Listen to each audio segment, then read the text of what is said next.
Oye Cooper, ¿ves lo mismo que yo? Me dijo Portman que estaba en pie a mi lado. Sí, Portman, lo veo. Le contesté mientras mirábamos la cuarta parte del edificio del aeropuerto derrumbado y el resto con las ventanas rotas y las puertas arrancadas de sus lugares, papeles flotando en el aire y sin señales de vida, al contrario. Había cuerpos ensangrentados y tirados por ahí como si fueran muñecos desechados. Eran cadáveres, muchos cadáveres. Capítulo 1. Parte 2. Ataque. Muchos muertos, demasiados, incontables. Cuando estaba en Medio Oriente vi tantos cuerpos que llegué a acostumbrarme, pero ahora ver estos me dio una sensación de asco y náuseas, el ambiente era asqueroso, el olor que emanaban los cuerpos no era normal. Parecía como si ellos hubieran muerto hace ya varias semanas, un olor a putrefacción indescriptible llenaba los alrededores del aeropuerto. No pude aguantar el asco y sentí como el vómito llenaba mi boca y se vaciaba hacia el pavimento del aeropuerto. Portman por reflejo se alejó un paso de mí y se quedó mirándome. Tranquilo, ahora te sentirás mejor. ¿Tienes experiencia en eso? De hecho sí. Mucha. Me quedé mirando a Portman y me di cuenta de que tenía razón, ahora me sentía mucho mejor que antes y el olor ya no me producía ningún asco, aunque seguía siendo en extremo desagradable. Busquen sobrevivientes. Gritó el teniente coronel haciéndome espabilar de mis pensamientos y empezar a moverme. Comencé a revisar los cuerpos esparcidos por el aeropuerto, pero no encontré a nadie con vida y 10 minutos después todos estábamos de vuelta en la plataforma, no hubo ningún sobreviviente. Lo que haya pasado en este lugar no dejó ningún rastro de vida, además todos los cadáveres tenían algo en común. Pareciera como si antes de morir hubieran sido atacados con garras muy poderosas ya que las marcas que éstas dejaban eran muy gruesas y profundas. No sé qué ocurrió aquí, pero no conseguiremos averiguarlo si no nos movemos. Recojan su equipo y ármense. Iremos a la ciudad. Luego de las palabras del teniente coronel, todos nos fuimos a recoger nuestro equipo y nos armamos conforme a sus órdenes y luego nos fuimos a la salida del aeropuerto por los estacionamientos. Nos sorprendió lo que vimos. Había autos, muchos autos, dispersos como si hubieran sido abandonados en ese lugar. El teniente coronel nos ordenó revisarlos y ver si aún funcionaban y para nuestra suerte, casi todos lo hacían, entonces nos ordenó que los preparáramos porque los usaríamos para ir a la ciudad, ya que los camiones no eran suficientes para todo el batallón. Todo marchaba relativamente bien, y un soldado comenzó a llamar al teniente coronel. Señor. ¿Qué ocurre, Ferrell? Mire allá. Dijo apuntando hacia la calle a la salida del aeropuerto. Aunque no nos hablaba a nosotros, todos los soldados miramos hacia donde apuntaba Ferrell y vimos 3 personas que se acercaban sigilosamente, como si quisieran que no los vieran a pesar de venir por el medio de la calle. El teniente coronel dio la orden a 3 soldados para que fueran a auxiliarlos. Johnson, Ferrell, Williams. Vayan a ayudarlos. Inmediatamente se escuchó el sí señor de los 3 soldados, que se despojaron de sus mochilas para acelerar su paso y corrieron hacia estas 3 personas. Nadie pudo haberse imaginado lo que ocurrió después. Cuando los soldados llegaron, la persona que iba en medio de las otras 2, se abalanzó sobre Ferrell y le clavó sus dientes en el hombro izquierdo, mientras caían al suelo. Luego con sus dientes aún apretados, desgarró la carne del hombro y la escupió y lanzó otra mordida, esta vez dirigida al cuello. Hizo lo mismo que con el hombro, el cuello de Ferrell quedó con su tráquea a la vista, mientras su arteria chorreaba sangre como si fuera una manguera, creando un inmenso charco rojo en el suelo. Mientras eso ocurría, la persona que estaba a la derecha se lanzó con furia sobre Johnson y lo hizo caer al suelo con las mismas intenciones que la persona que atacó a Ferrell, pero esta vez Johnson por un acto de reflejo puso su antebrazo en el cuello de su atacante y le impidió llegar hasta su cuello. Ante eso la persona que lo atacaba, con sus manos comenzó a rasgar el pecho de Johnson, y con mucha rapidez, logró romper sus ropas y luego hacer graves heridas en su pecho. Williams logró sacar su pistola y darle 2 tiros a la persona que atacó a Ferrell haciéndola detener su ataque. Cuando la apuntó hacia la que atacaba a Johnson, la última persona que quedaba se abalanzó sobre él dirigiéndose a su rostro. Williams apuntó hacia la cabeza, pero su atacante lo tiró al suelo. Entonces con sus manos sujetó el cuello de esta y lo alejó lo más que pudo. Puso su pistola bajo la barbilla y jaló el gatillo, el cráneo de esa persona reventó y la sangre cubrió la cara de Williams. Tiró el cadáver a un lado y dio 2 tiros a la que atacaba a Johnson, deteniéndola al instante. Cuando reaccionamos a todo lo que pasaba, ya había terminado. Todo ocurrió tan rápido que lo único que pudimos hacer fue mirar. Portman y yo junto con varios soldados más corrimos hacia donde había ocurrido todo para ayudar a nuestros 3 compañeros, pero al llegar allá nos dimos cuenta de que solo eran 2 a los que podíamos ayudar. El soldado Ferrell murió por desangramiento desde su arteria casi inmediatamente desde que fue atacado. En su rostro se quedó pasmado el miedo y la desesperación que de seguro sentía antes de morir. Me agaché y cerré sus ojos y luego cogí su placa de identificación. Johnson quedó con serias heridas en su pecho causadas por las manos de su atacante. Portman lo ayudó a levantarse y se lo entregó a otros 2 soldados que lo llevaron hacia el interior del aeropuerto, mientras pedían a gritos un médico. Williams salió ileso, pero con su rostro cubierto de sangre. Dijo que fue tanta que incluso llegó a entrar por su nariz ahogándolo por un momento. Otro soldado se lo llevó hacia el aeropuerto y todos los demás también se fueron. Portman y yo nos quedamos mirando los cuerpos de los atacantes y notamos unas cuantas cosas que no eran normales. Su piel era de un tono amarillento, y parecía que sus manos solo fueran huesos con una delgada capa de piel igual de amarillenta que el resto de su cuerpo. Además de eso, sus uñas ahora eran gruesas garras que medían entre 3 y 4 centímetros. Sus ojos eran negros. Y sus colmillos eran casi 1 centímetro más largos que sus dientes. Esto no es humano. ¿Verdad, Cooper? Me preguntó Portman con una expresión de asombro y a la vez de miedo. Espero que no. Fue lo único que fui capaz de decirle al estar preguntándome lo mismo. ¿Qué carajos pasó aquí? ¿Cómo quieres que sepa? Llevo en este lugar la misma cantidad de tiempo que tú, Cooper. Vamos, volvamos adentro. Creo que de momento no iremos a la ciudad. Me levanté y me fui hacia el interior del aeropuerto aún con las dudas en la cabeza. Solo había pasado media hora desde que llegamos y todo ya estaba patas arriba. Desde el ataque de esas cosas habían pasado solo 15 minutos y no habíamos hecho nada. El teniente coronel no sabía qué hacer y estaba paseándose por el aeropuerto con una expresión de preocupación y un poco de temor. Los médicos atendieron las heridas de Johnson y tuvieron éxito, lograron vendar su cuerpo y sacar cualquier tipo de infección. Pero ahora, Johnson comenzó a gritar, y se agitaba con fuerza, decía que su cuerpo entero dolía y que al mismo tiempo sentía como si su herida estuviera quemándole. Los médicos sacaron los vendajes para solo ver que la herida estaba normal, en el sentido de que solo era carne desinfectada y expuesta, pero nada más. No había razón aparente para que estuviera quemándole. Así que los médicos le inyectaron morfina para que se calmara, pero esta nunca surtió efecto. Es más, Johnson comenzó a sudar y su rostro se puso de un tono rojizo. Los médicos le tomaron la temperatura y su expresión cambió de la extrañez al terror, al ver que marcaba 45 grados. Luego convulsionó. Vomitó sangre, dejó de moverse, y también de respirar. Johnson había muerto. Se hizo un silencio tremendo en el aeropuerto hasta que uno de los médicos, Wade, un amigo de Johnson, cogió su placa para luego llorar amargamente sobre su cuerpo. El teniente coronel se acercó a Wade y lo consoló con su mano sobre el hombro, luego dirigió su mirada a todo el batallón. Soldados. Atención. Las muertes de Ferrell y Johnson fueron algo que nunca esperamos, no aquí.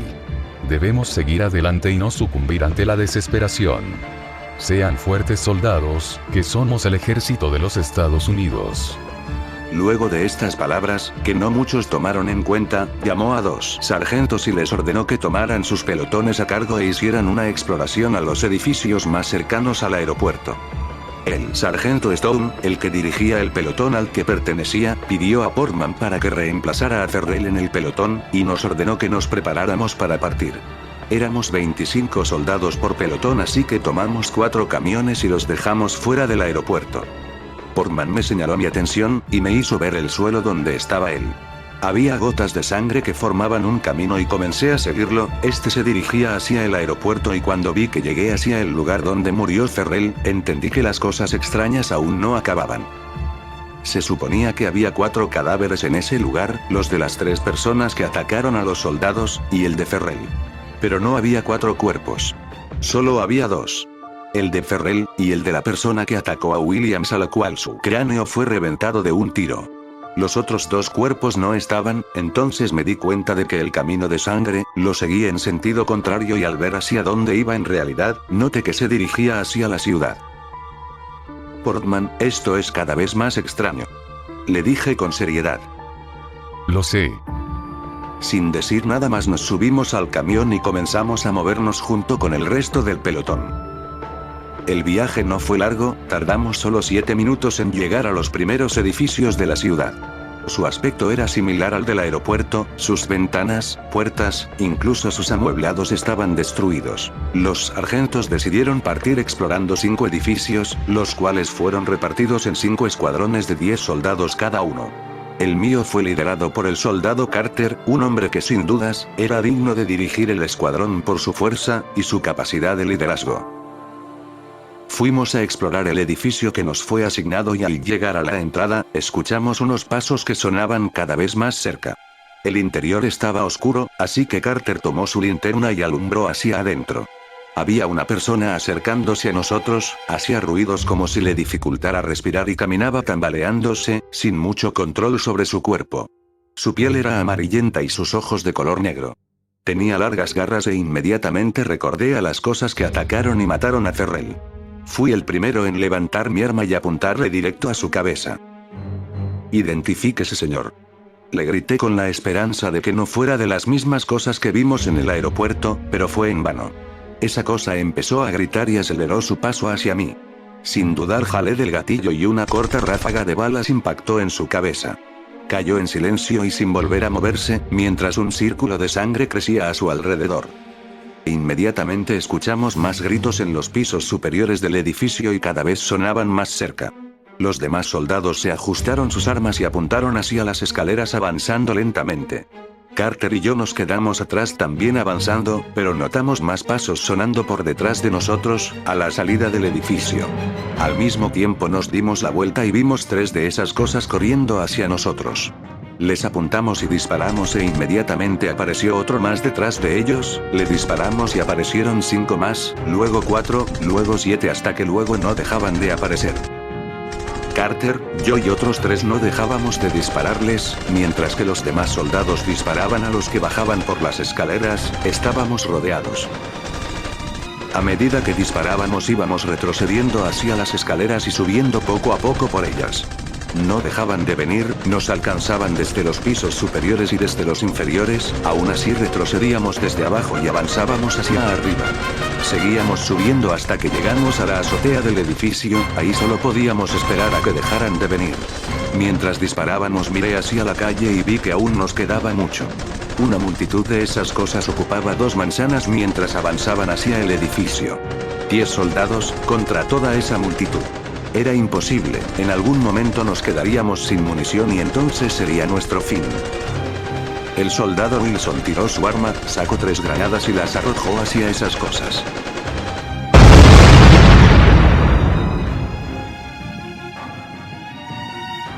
El edificio se estremeció un poco con la explosión y la entrada a la azotea se derrumbó, dejándonos separados de nuestros perseguidores. Sentí como mi tenso cuerpo se liberaba y se dejaba caer al saber que podía descansar un corto momento, pues ahora estábamos en un nuevo problema. No había forma de bajar del edificio. El único acceso estaba derribado y además al otro lado de él nos esperaba la multitud que no pudimos acabar. Todos estábamos sentados en el suelo descansando, pero el soldado Smith se levantó furioso y le dio un puñetazo a Wilson. Bravo Wilson. Le decía con un sarcasmo bastante notorio mientras aplaudía con el mismo gesto. Lograste que nos quedáramos atrapados en esta azotea. ¿Cómo puedes ser tan estúpido? Wilson se levantó rápidamente y encaró a Smith. ¿Y qué proponías tú que hiciéramos? Pues seguir con lo que estábamos haciendo, estaba saliendo bien, no era necesaria una maldita granada. Wilson agarró la chaqueta de Smith y lo arrastró hacia uno de los bordes del edificio. Mira abajo, imbécil, ¿crees acaso que la munición de 10 soldados iba a alcanzar para todo eso? Wilson lo arrojó con enojo al centro de la azotea. Ahora, imbécil, te pregunto otra vez. ¿Qué proponías que hiciéramos? Smith se quedó callado unos instantes y luego dijo. ¿Y de qué sirvió? De todas formas no tenemos cómo salir de aquí. Al menos agradece que te di unos minutos más de vida, idiota. Cálmense los dos, dije mientras me levantaba. Es cierto que ahora estamos atrapados, pero gracias a eso podremos descansar un momento y organizarnos mejor. Ya pensaremos en una forma de salir del edificio y volver al aeropuerto. Mientras tanto sugiero que recuenten munición y sigan descansando. Cooper tiene razón, Smith. Dijo Carter. Debemos descansar y recontar munición. Smith se quedó en silencio y luego asintió. Concentré mi oído en el ambiente para tratar de saber qué ocurría a mi alrededor y escuché disparos. Entonces recordé que no éramos el único escuadrón que tenía que explorar el edificio, el del sargento Stone y el de Portman también de seguro estaban peleando contra esas cosas. Miré hacia las azoteas de otros edificios y en uno de ellos vi como los soldados estaban igual que nosotros hace un momento, disparando hacia la entrada de la azotea. Ellos, sin embargo, no tuvieron la misma idea que Wilson y dispararon hasta quedarse sin munición. En cosa de segundos esas cosas invadieron la azotea y acabaron con los soldados que estaban ahí. Todos los demás solo podíamos mirar lo que pasaba, algunos no aguantaron ni apartaron la vista, mientras otros, con un gran dolor mirábamos a nuestros compañeros irse en pos de la muerte. En otro edificio, los soldados tuvieron la misma idea que nosotros y derribaron la entrada a la azotea, pero se notaba que de los 10 soldados de ese escuadrón, solo habían alcanzado a subir 5. Yo llevaba la cuenta, hasta ahora se habían perdido 17 vidas desde que llegamos al aeropuerto. Ferrell, Johnson, los 10 del edificio que fue invadido y los 5 del otro, sin mencionar los que aún no había visto. No pude ver más soldados en los otros edificios, así que hasta ahora solo podía confirmar que 15 soldados de los 50 que dejamos el aeropuerto habíamos sobrevivido. Ya había pasado una hora desde que llegamos al aeropuerto y todo comenzó a empeorar. Mientras todos pensábamos en silencio una forma de salir del edificio, Smith comenzó a sentirse mal, le dio fiebre y no podía parar de toser. Le dimos agua e intentamos bajarle la fiebre, pero no pudimos hacer nada. Para empeorar las cosas, Jackson, otro soldado del escuadrón, también empezó a enfermar, y luego le siguió Wilson y luego Phillips. Ya no podíamos concentrarnos en un plan de escape, teníamos que hacer que estos 4 soldados se recuperaran para que nos ayudaran a escapar. Pero nada funcionaba, la tos y la fiebre eran cada vez más graves. Sus cuerpos palidecieron y a los 20 minutos de enfermar, se tornaron de un color amarillento, sus ojos se tornaron negros y sus uñas se hicieron más gruesas. Un momento después empezaron a balbucear y a decir cosas sin sentido. Finalmente se levantaron, pero ya no eran ellos, ahora eran como esas cosas a las que hace media hora estuvimos disparando. Se levantaron y durante un momento se quedaron mirándonos mientras les apuntábamos. El soldado Richardson bajó su arma y se acercó al que era Jackson. Dean, mírame. Soy yo, Albert, tu primo. Dijo mientras le extendía la mano. Jackson lo miró y dando un fuerte grito se lanzó sobre Richardson, a lo que él respondió cubriéndose con el brazo, recibiendo un mordisco en este. Los demás también gritaron y se lanzaron sobre nosotros, y abrimos fuego. Yo le disparé a Jackson en la cabeza y dejó de moverse. Ayudé a Richardson a levantarse y luego él con un claro gesto de dolor se sujetó el brazo que fue mordido. Maldición. Dijo y su brazo comenzó a tiritar. Carter le vendó la parte mordida, pero casi al instante, Richardson empezó a sentirse mal. Tenía los mismos síntomas que los otros soldados, pero esta vez eran mucho más acelerados. Lo que con los otros fue media hora, con Richardson fueron 10 minutos. Esta vez no dudamos y le volamos la cabeza cuando agresivamente se levantó intentando atacarnos. Recojan las armas y la munición que aún quede. Si aún existe una forma de salir de este edificio, la tomaremos. Dijo Carter mientras cogía la placa de Richardson. Todos asentimos y recogimos las placas de nuestros compañeros caídos y luego fuimos por sus armamentos. Todo iba bien hasta que Carter se acercó al último soldado que quedaba, y este comenzó a moverse. Se iba a alejar, pero él lo tomó con sus brazos y le mordió el hombro. Carter con fuerza se lo sacó de encima y yo le disparé en la cabeza. Se sujetaba el hombro mientras una mancha roja iba cubriendo su uniforme. Maldita sea. Dijo mientras miraba al resto del escuadrón. Creo que es mi fin. No digas tonterías, Carter, estoy seguro de que podremos ayudarte. Él sonrió y sacó su mano de su hombro y la puso sobre el mío. Ni tú te lo crees, Cooper. Ya viste qué pasó con Richardson. No me queda mucho tiempo. Tendrás que volarme los sesos o si no me convertiré en una de esas cosas. Vamos. Hazlo luego que no quiero enfermar. Él tenía razón, ni yo me creía lo que decía, pero de todas formas no quería matar a un compañero. ¿Por qué debo hacerlo yo? No quiero matar a un compañero. Pídeselo a otro. Los demás se miraron entre ellos y luego me miraron a mí. Debes ser tú quien lo haga, Cooper. Eres el más fuerte de los que quedamos y tú liderarás cuando yo no esté. Tú debes devolver a estos soldados al aeropuerto. Estos soldados confían en ti al igual que yo. No podía creer lo que me decía, yo nunca me consideré fuerte en lo absoluto, y aún menos ser el indicado para liderarlos. Seguía dudando y vi a mis compañeros. Ellos me miraban y asentían en silencio indicándome que lo que decía Carter era verdad. Miré a Carter y él me sonreía. Sin dudar más saqué mi pistola y la puse en la frente de Carter, él cerró sus ojos y luego su sonrisa cambió a una expresión seria y me miró. Lo dejo en tus manos, Cooper. Luego cerró sus ojos nuevamente y dio un largo suspiro. Adiós, Carter.